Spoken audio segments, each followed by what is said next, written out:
Again, and we'll move forward because it is 7:01. I want to welcome everybody to our Tuesday night Zoom class, and hope you've had a good week so far. It's a busy week, and I know everybody is sitting on their edge, waiting to see what the election results are going to be everywhere tonight, nationally, locally. There's just a lot going on. So, after tonight, I think many of us will be glued to the TV and to the media, just watching to see what's going to happen. So, just no matter what the results are, we need to pray for our nation. That's what we need to do, and just need to remember that. Um, um, just want to begin tonight. Dr. Revis and I spoke again last night or last evening, and we've decided there's a lot going on this week and next week with work that you've got to do. And we're taking that in consideration. We're going to go over some things tonight. We're going to spend some time answering questions as we need to answer questions, but we're not going to introduce a whole lot of quote stuff because I think you've got enough that you need to concentrate on now. So with that in mind, before I even go into week 11, Dr. Revis, let's talk briefly about what our observations are with task 1 at this point. Okay, well, I'll go first, and I just want to say that I was very pleased with what came in on task 1 on your draft. Many of you are ready to move on as soon as you get your peer review feedback. And I just want to say that I've stopped looking at APA as much as I'm focusing on the content. So I know in your peer reviews, though, you guys have been diligent in drawing attention to any APA errors, and I want you to continue to do that. So I've even had several complete their 2 peer reviews. So I was very pleased with the results of the draft of the AAPTEL Task 1. And I was too, Dr. Revis.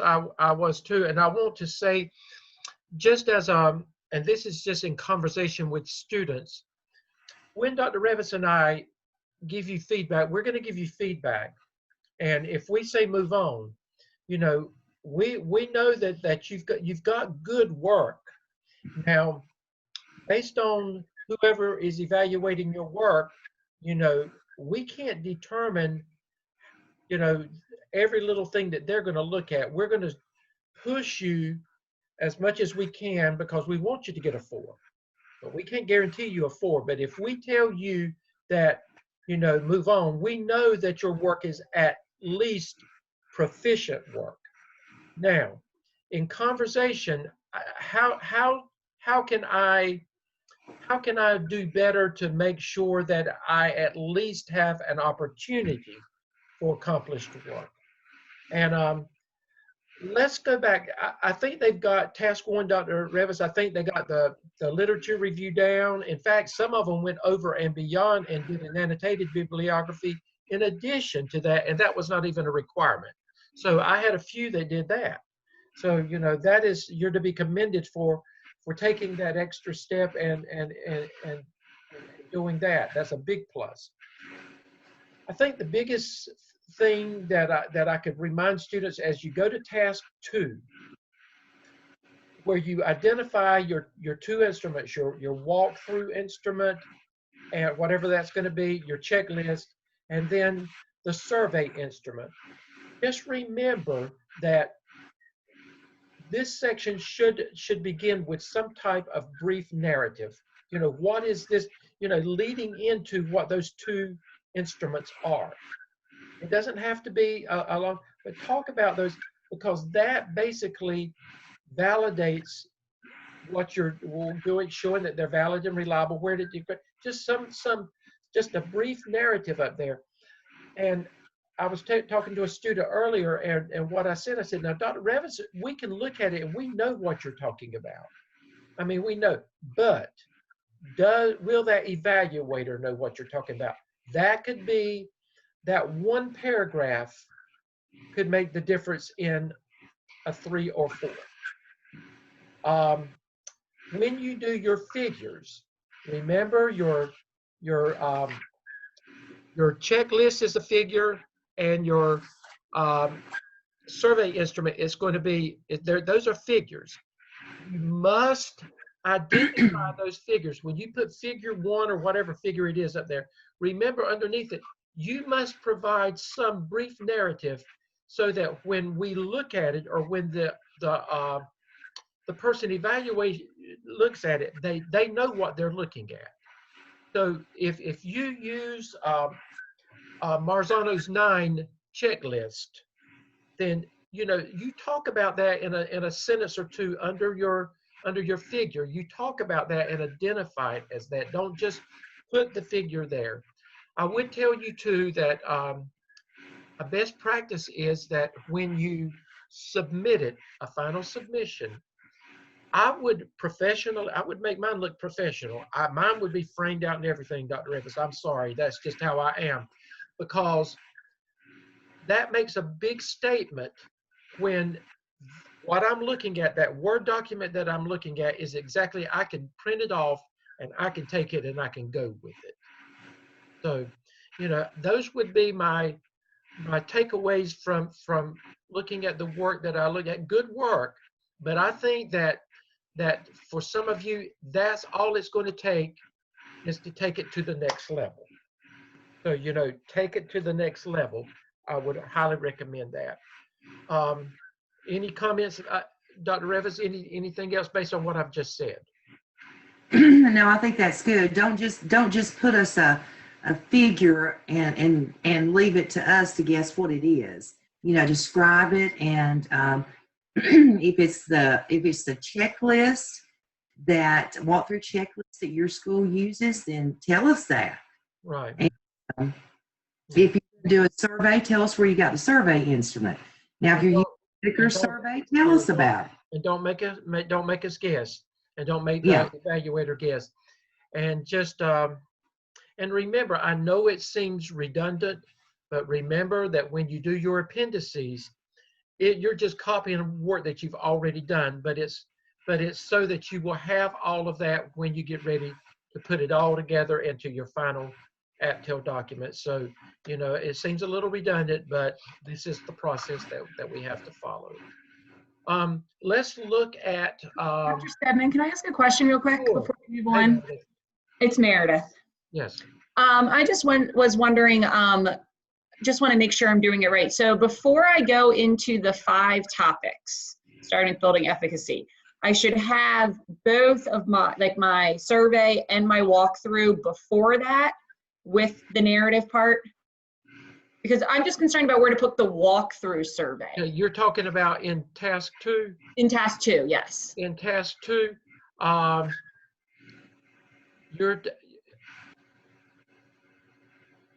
let me I've got to get my mind wrapped around what you're asking, Meredith. We're going to go. Listen, hold your thought. We're going to go to task 2 in a minute, and then if that's not addressed when Dr. Revis goes over it, then we'll come back to it. Okay. Okay. All right. Sounds good. Thank you. Sorry. Thank you. That's okay. That's okay. Yeah, we were talking about prompt 2 of task 1. Oh, okay. I'm sorry. Yeah. We're just talking about task 1 right now. So okay. All right. On task 2, I appreciate it. Meredith, she's a little bit ahead, so I know where she is now. Okay. Sorry. That's okay. Let's look at what you see in green. This is week 11. This is what is due this week. I will say, Dr. Revis, I had a group, and Meredith led that group. Her team last night did a phenomenal job on the AAPTEL Task 1 Zoom conference. It was as professional as it could be. It was led well. Everybody participated well. I was highly impressed with the quality of work and how professional that group did. So kudos to that team. Excellent job. But the question was asked. They said they don't see anything. I got message from somebody. They said they don't see where they have to. You don't have to write anything with this. All you're doing. This is your professional collaboration here. This is scholarly dialogue, and you're talking about the AAPTEL. You know, what is anything you want to talk about with the AAPTEL. This team, you did a great job. They talked about the research, the researchers. I mean, it was all embedded, Dr. Revis, in their conversation. It was the best Zoom conference for task 2 that I've heard since we've been doing this. So I was highly impressed. Congratulations, guys. Great job. So just know that the AAPTEL Task 1 Zoom conference link is due this week. So your team should, if you haven't planned, you need to get on the ball and go ahead and plan this and get it done, because this will be due this week. I would highly recommend that you don't wait until the end of the week to do this, because you've got a lot of work to do by the end of the week. So I would go ahead and get this done. And actually, if you go ahead and get this done, it will help you understand better the other work that you're going to do. I would also recommend that if Dr. Revis and I have cleared you with task 1, you've completed your peer reviews, go ahead and get the peer reviews done. I would knock that out as soon as I could this week. By Thursday, I would have, if it were me, if I were you, by Thursday, I would have my task 1 conference link done. I would work with my team, get that done. I would have my peer reviews done, and I would have my task 1 revisions done. And I'll tell you why. Go ahead and get that in there. I would get them in there, because that leaves anything that you've got to do the weekend, that leaves you clearly working with your task 2. And task 2, Dr. Rivers is going to talk about that in just a few minutes. Again, task 2 is it's going to take you more time as you work and analyze and break the research and the work that you've done down. So you don't want to be hindered with all of this while you're trying to get this done.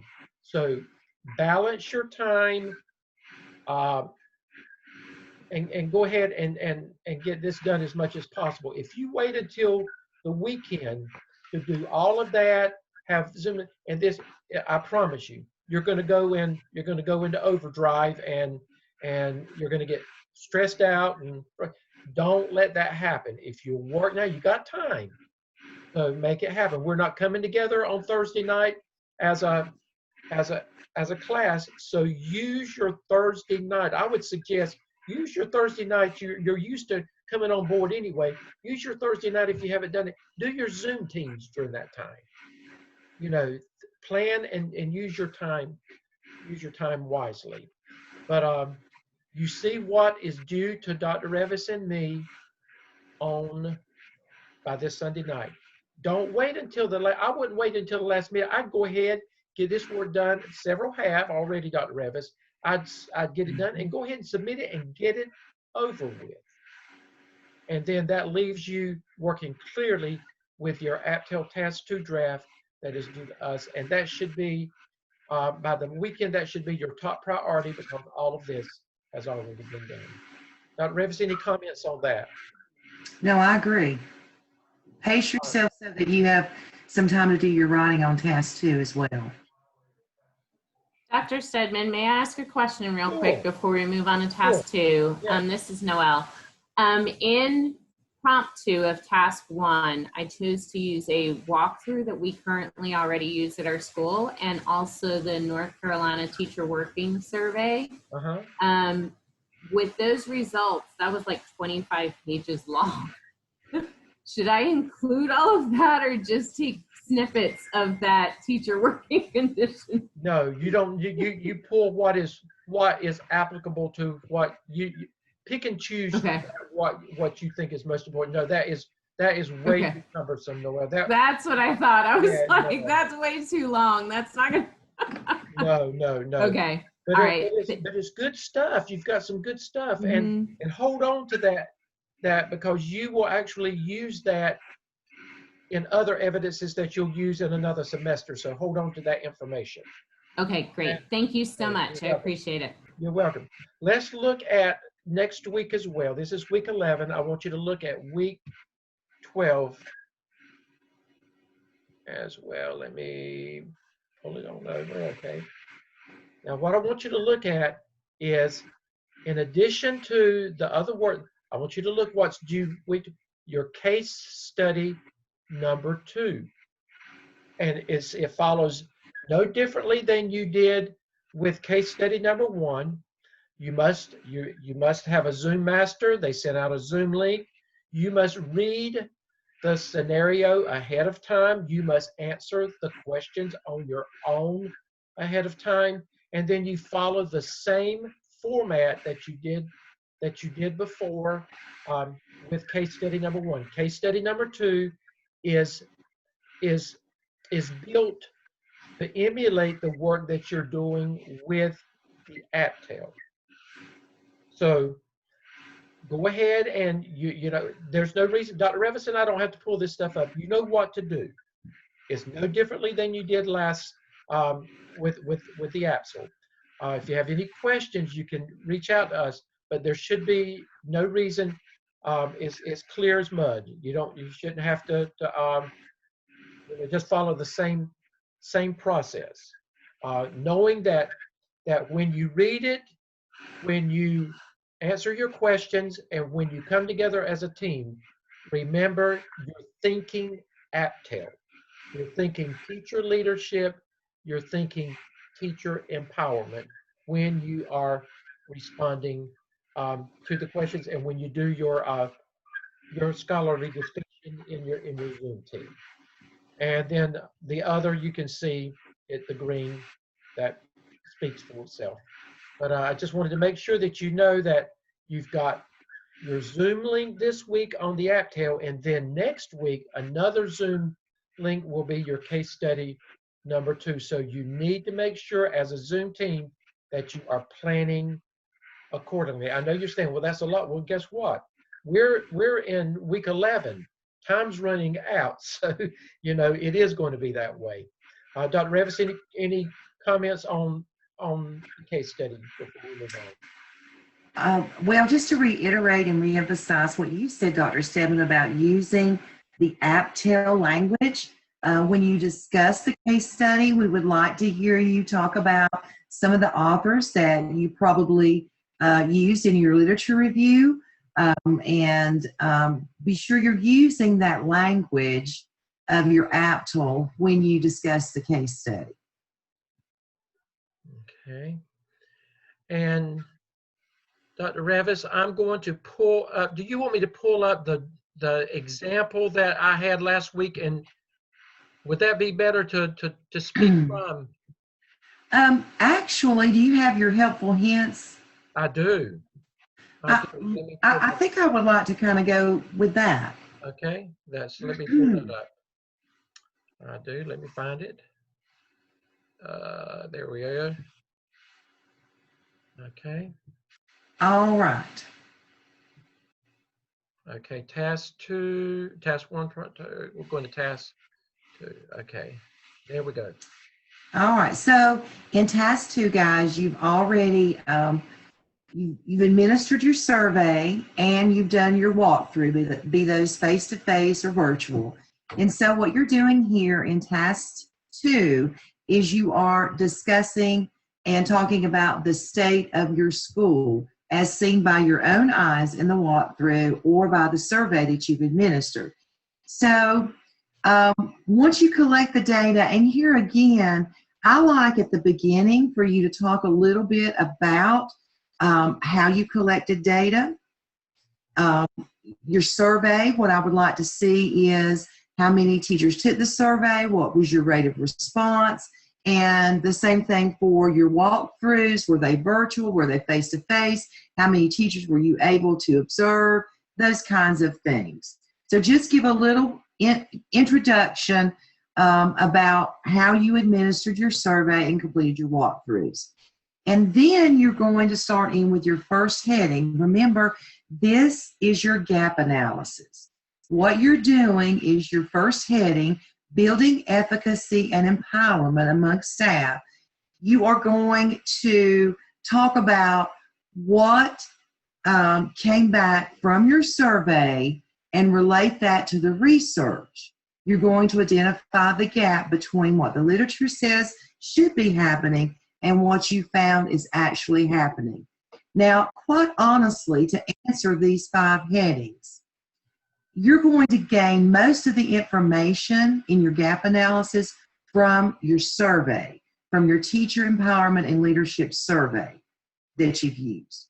So again, you're just working through those 5 topics and you're talking about what you saw or what you garnered from your survey as being what is real in my school. This is the state of my school, and this is what the research says should be happening. Where is my gap?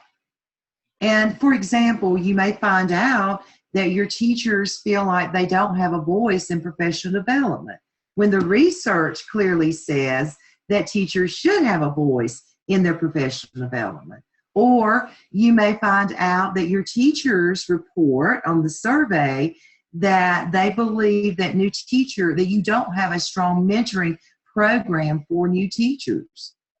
And where the research clearly says that's a very important part of teacher induction into your school. So those are just a couple of examples of things that you may identify, may or may not, as a gap in your current state. Well, Dr. Revis, I know that for a fact that the state requires, and state of North Carolina requires a BT, a beginning teacher plan. How do you work with? And the reason I know is because with communities and schools where I'm the executive director, I have the only charter school in the United States with communities and schools. So I have a grades 4, 5, and 6 school that, and we had to I had to sign off on that as the superintendent for that school just the other week and send it in because the state required it. We have to follow the same guidelines at this charter school that the state requires. So you need to look and see, just like that is a part of teacher empowerment, teacher development. The beginning teacher, what do you do for beginning teachers? Is there a plan in place for that? If not, then that is a part of the gap analysis that Dr. Revis is talking about. Dr. Revis, I'm sorry, go ahead. No, that's fine. And again, the same kind of thing, your teachers may report on the survey that they feel like they don't have a voice in decision making around the school. And again, that would be a gap because research says that there should be some structured, well-known avenue for teachers to voice their opinions and to be involved in decision making. So that's in task 1. And then in task 2. Dr. Revis, let me say this one thing. Joe and I were talking before class tonight too, and one of the things I told him is that when you're looking at, if you used information from the teacher working conditions survey to do your survey with, then what I would recommend is to go back to the most recent teacher working conditions survey at your school and actually compare results from your survey to that survey and talk about that. You can actually show, you can copy and paste pieces of that information from the actual survey and show it and embed it in your work as long as it is applicable to, to what you're talking about. So, that's perfectly acceptable to be able to do that. And I'm glad you brought that up about the teacher working conditions survey. I had one candidate that was just going to use the results, excuse me, from the latest teacher working conditions survey. And I said, well, you can do that, but you also have to administer your own survey as well. Yeah, thank you. Thank you. Okay, and then we move on to task 2, prompt 2. And here is where you're going to focus mostly on your walkthrough data. So you're going to graphically and narratively explain that in prompt 2.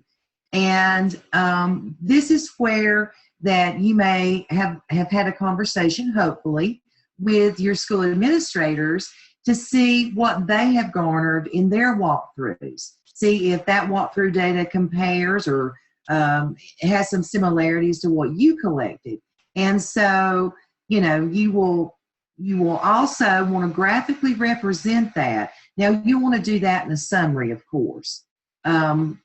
Maybe take that checklist of best practices, and it's just as simple as saying, in 80% of the classrooms I observed, I saw this practice, or however you want to graphically represent that. But somehow you're going to have to do like a summary graph of what you collected in your walkthrough data.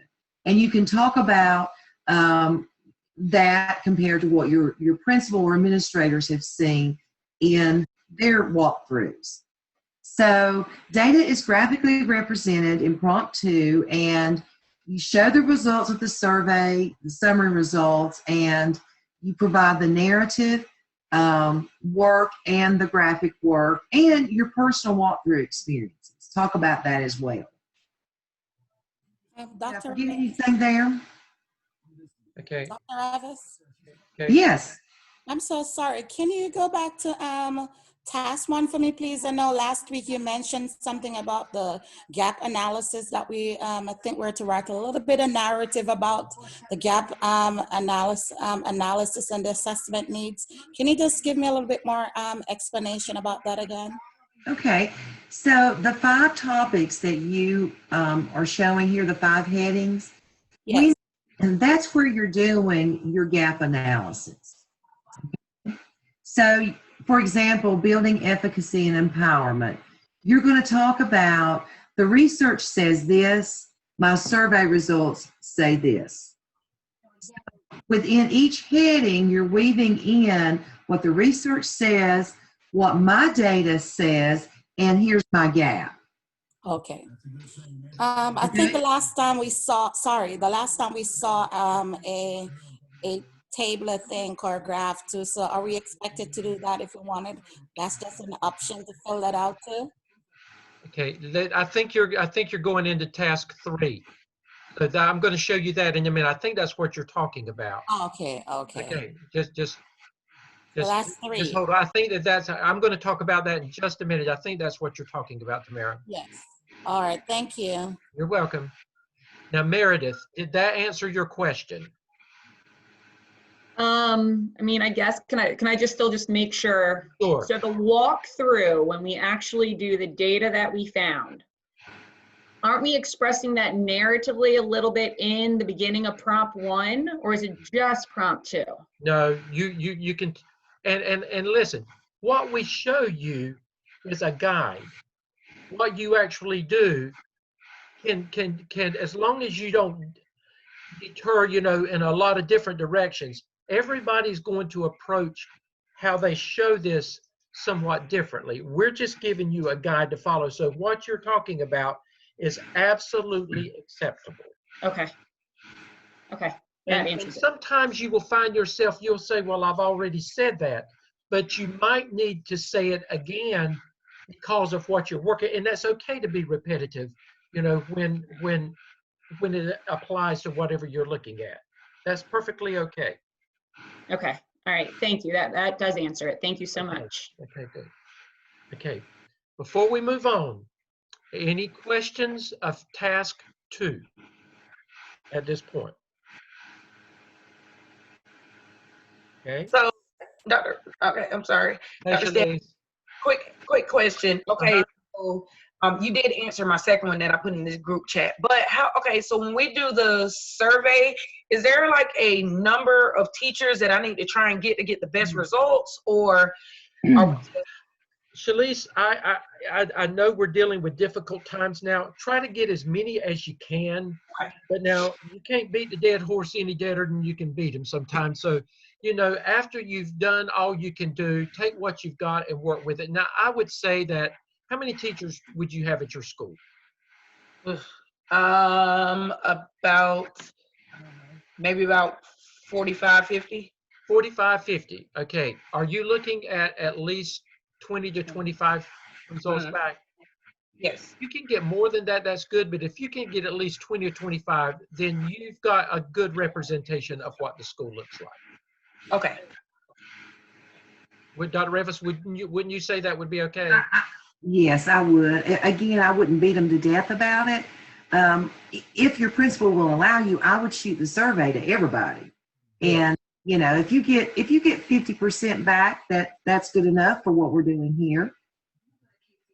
Okay. Does that answer it, Shalise? Okay. Okay. Any other questions right now about task 2 before we go on?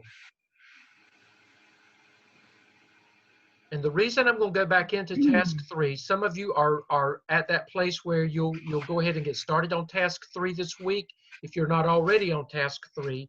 But I think that as we said last week, task 1 and task 2 actually equals task 3. That's what you're looking at. So with task 3, this is where you're going to do your action plan or your leadership growth plan.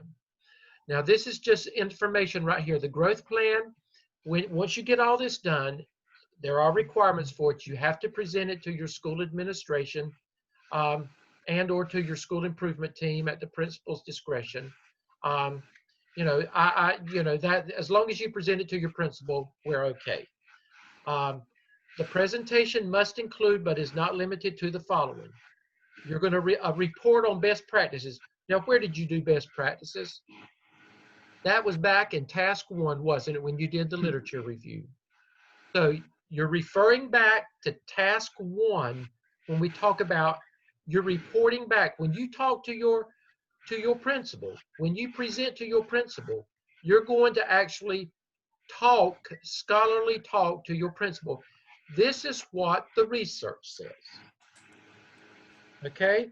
Now, you're not going to go back and you're not going to regurgitate everything, but it's going to be enough that they know that you know what you're talking about. This is your opportunity to shine. Then the next is a visual checklist of what you've talked about. Where did you do that? You go back to task 1, prompt 2. Am I right? This is where you wrote about it. This is where you showed it. The gap analysis. Where is the gap analysis? Did Dr. Revis, she just talked about the gap analysis in which task? Hold your fingers up, which task? Task 2. Okay, so a report of best practices, task 1. A visual checklist, task 1. A gap analysis, task 2. Then task 3, you're going to do a growth plan. And that's what I'm going to talk about now, or Dr. Revis and I are going to talk about the growth plan. Okay, you've identified in task, from your research and from what you did in task 2, the work you did yourself, you have identified the gap in your school. The research says this is what I did. Now, these are our problems. Now, you got to fix the problem. Your job is to try to fix the problem. So in task 3, that's what we're going to talk about. How are we going to fix the problem? What are my remedies for it? There are 10 areas. These are all headings. The first heading is a vision for positive school environment. Now, you're looking at again, this is not it's not your opinion. It's based on the facts of what you see in your school, what you found from your doing the research actually in your school. Now, when you write this up, a vision for positive school environment, you are taking the work that you did yourself, and you are actually comparing it to the research that you did in task 1, and you're putting all of that together in a scholarly narrative. talking about what is a vision for a positive school environment. What should it look like for my school? Now, this is where up until this point, until you get to task 3, you've done everything by yourself. Task 3 is where you involve the team that you're working with. I would highly suggest that before you meet with your team, these 10 items that you have thought through them, you've made notes, you've done some narrative work yourself, and when you come together with your team, you have something to share with them, and then they can give you some input and some ideas over and beyond what you're thinking about yourself. But you're going to, every one of these areas, you're going to address every one of these based on identifying a plan for improving teacher empowerment and teacher leadership in your school. Dr. Revis, I'm going to drink some water. What would you like to say about that? Well, again, I've said this every time. I like to suggest that you start with your template first. And guys, if you have identified in task 2 that there is a gap in professional development, somewhere in your graphic organizer, in your plan, there should be a strategy to address that. Also, don't forget, the data that you gather from your walkthroughs gives you great ideas for the types of professional development that you should be incorporating in your growth plan. So if you identify a gap in task 2, it needs to be addressed in task 3. Okay, Dr. Revison, I'm going to come out of this in just in a minute, because I want to go back to that student example that we used last week, because I want to show them something. But what Dr. Revison, I want you to do is, before next Tuesday, we want you to have spent some time analyzing this for yourself. You begin taking notes.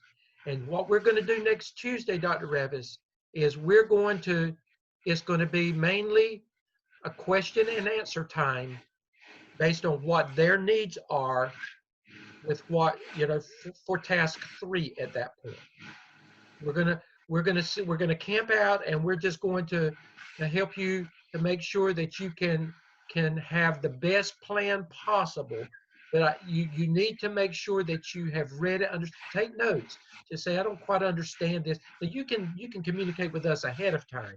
But I'm just saying that we that we're going to spend time helping you break this down, because many of you won't be into this until next week anyway. We're just going over it and giving you an introduction. Whitley, you have a question? Yes, I have a quick question about the visual checklist. In the presentation with admin, are we presenting the data from our 3 sources for the visual checklist? Or can you elaborate a little bit on what that should look Okay, like? now where are you talking from, Whitley? If you scroll up a little bit on the green, specifically talking about number 2. Okay, yes. The visual, the best practices, you're just going to back, and when you talk to your administration, you're going to just say that in my research on teacher empowerment and teacher leadership, I found that the research says, and you're going to quote Whitaker, you're going to quote Darling Hammond, you're going to just briefly introduce the action plan. You're going to briefly introduce it with what the research says.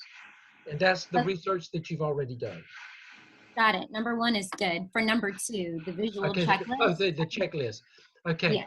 Remember that when you did the research, there was a visual checklist. Let me go back up. I guess I'm curious if we should be talking to admin about the data at that point. when I see that visual checklist, Whitley, what I think of seeing is the summary of your data that you collected. Okay. Yeah, I'm sorry. I know what she's talking about now. Yes, that is any visual representation from where you have analyzed it, just like you're going to create in task 2. I said task 1. I apologize. This actually goes to task 2. This is where you show the results of your research there, what you've done. Okay. When you go to, and I'm glad you said that because I said it wrong. Well, right here. Under prompt 2, the data is graphically presented. You're going to share some of those results in your PowerPoint presentations or however you present it to your administration as well. Perfect. Thank you, Dr. Evans. Thank you, Thank you for asking that because I said it wrong a while ago. I'm sorry. Okay, then I want to make sure I'm hearing you correctly. Go ahead. So the visual checklist goes with the summary graphics of our walkthrough data. Is that what you're saying? Yes. Okay. Yes. We have one question in our chat box. Dr. Stedman, it says, what do we do if on the off chance there isn't a gap in any of the areas? Oh, I've never had that happen. Then we need to clone you, and we need to. Dr. Revis, you did this for 17 years. I'm going to let you address that. Well, I think you're going to find gaps. You know, in some schools, you're going to find a gap in every area, and that's where you decide where are my priorities. I've never worked with a school that did not have some gaps. Me either. May not be big gaps, but there's always room for growth and improvement. You know, you may be doing everything really well. Okay, well, how do we bump it up to the next notch then? How do we keep improving and keep growing? You know, a lot of people don't like to talk about areas for growth and improvement, but if we have a growth mindset, we always are growing and improving. So, you know, just take it from that perspective. You run into that. Right, and Dr. Revis, I would say this. We all know we've all worked with academically gifted students. Now, when students make it into the academically gifted program, they are you've got some that made it into the program by the skin of their teeth. You've got some that are middle range students, and then you've got some that are way up here. With academically gifted students, when it comes to testing, even though that they're way up there, guess what? We're still expected for them to show a year's growth when it comes to the ABC report card. They're expected. So I'm just saying, it's tougher when you get up there to move the pendulum. It's much tougher, but guess what? You still have to move it. So you're right. There may be areas that where they're not, but you're still going to have to say this. We're doing well in this area, but guess what? We could do better. And so you'll be responsible for identifying, you know.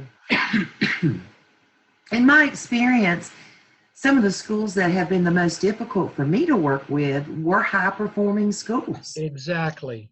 Because, you know, they were performing well, and why do they need to do anything any differently? And so, you know, I had to have conversations about, as long as you have 10% of your children not meeting state standards, can you really be happy with that? Can you really be satisfied that you're leaving 10% behind or 5% of our students behind? So, you know, I know it's difficult, but, you know, there's always room for growth and improvement. And hopefully you're in a school where they have that growth mindset. And if you're not, then maybe you're the one person who can make that change for your school. Dr. Revis, go ahead and talk while I'm looking for that graphic organizer. Well, I've about talked out, I think, but Any questions while I'm looking for the graphic organizer? yeah, anybody have any questions? Again, on task 3, I always think it's easier to start your conversation with your team, your PLC, by showing them the gaps. This is what the research says. In fact, the same presentation that you would be giving to your principal, you should have already given to your PLC to show them the state of the school. Here are gaps. Now, what are we going to do to address those? Because how do you get buy-in from them to even sit down with you to start doing a growth plan unless they understand there are gaps there? And if you don't point them toward those gaps, then you're going to be off in many, many different places. So, and again, make sure that your growth plan is linked and connected to those gaps that you have identified. There we are. There's the growth plan. Remember, it's the same template, and you take those areas, all the areas that you are narratively talking about, you just put them into headings up here, and then your plan accordingly. But this is what it should look like. And when you're evaluating it should be similar anyway. Yeah, when as an evaluator, if I looked at this growth plan, if I did not see areas addressed in this growth plan that were identified in task 2, it's not going to meet standard. Right. So I can tell right now that her survey came back and it said that they don't have a strong mentoring program. You know, you may meet the requirements of your state for having a mentoring program, but is it solid? Is it aligned to what the research says we should be doing? And you see, she was very thorough and, with lots of activities. Clearly, she identified every area that needed to be, to have a good, solid. And this is an excellent growth plan. And you don't leave any of the boxes blank. No. And don't put in there NA. Don't put in there not applicable. It is applicable. Yeah. Yeah. Okay. I'm going to stop sharing right now. And we're going to finish with letting you talk to us at this point about anything that we haven't covered that you would want us to cover at this point. It's making you think, and that's what we want. Dr. Stebbin, I had a question. Hey, Shabaza. What if you presented your figure, like I took a screenshot of my data from the instrument that I use, but I also wanted to show it in like a pie graph? Yes. Now, that has to be 2 separate figures, or is that still considered? That's 2 separate figures. Okay. But that's a good question. And a lot of people use bar graphs, pie graphs. Those are great visuals to use. Thank you, Shabaza. Thank you.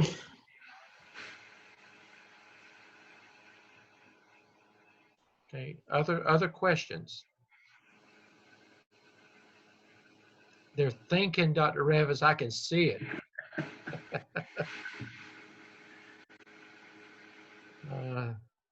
Deep thinking. So you think you're okay at this point? You think you got enough? You know what direction to go in. Now, Dr. Revis and I are tough on you, and we're supposed to be. We're supposed to be. We want you to do well, and so we're going to push you just as hard as we can push you. And you want us to do that, and you know it.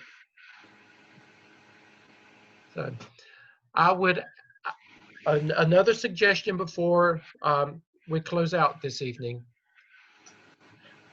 While it's on your mind, I would go ahead, if I were you, if my groups had not met, I would immediately meet after we hang up, and go ahead and make your plans for what the rest of the week's going to look like, and go ahead and make plans for what next week's going to look like with your case study. Go ahead and get that. The more you plan, the better. It takes a lot of the anxiety away from you once it. And Lizzie knows that. Lizzie's my best planner. She likes to plan things out, don't you, Lizzie? So, but when you've got 3 little ones at home or little ones at home, it makes a difference, doesn't it? The 2 little ones, yeah, makes a difference. All of you. I see Amanda shaking her head. So I would go ahead and I would plan it out. And I promise you, if you go ahead and plan it out and just work out how you're going to get this done over the next 2 weeks, you're going to feel a lot better. Reach out to Dr. Revis and me if you need us. And just know that next Tuesday, it's important to come on, but we're still, all we're going to do is we're going to camp out and we're going to talk about where you are with task 3 at that point and what you need with task 3 so that we can make sure that you are very successful with that. Okay? Any questions? Okay, good night. Let's go see who won the elections tonight. Okay. Guys, as always, reach out if you have any questions. Okay, good night. Good evening.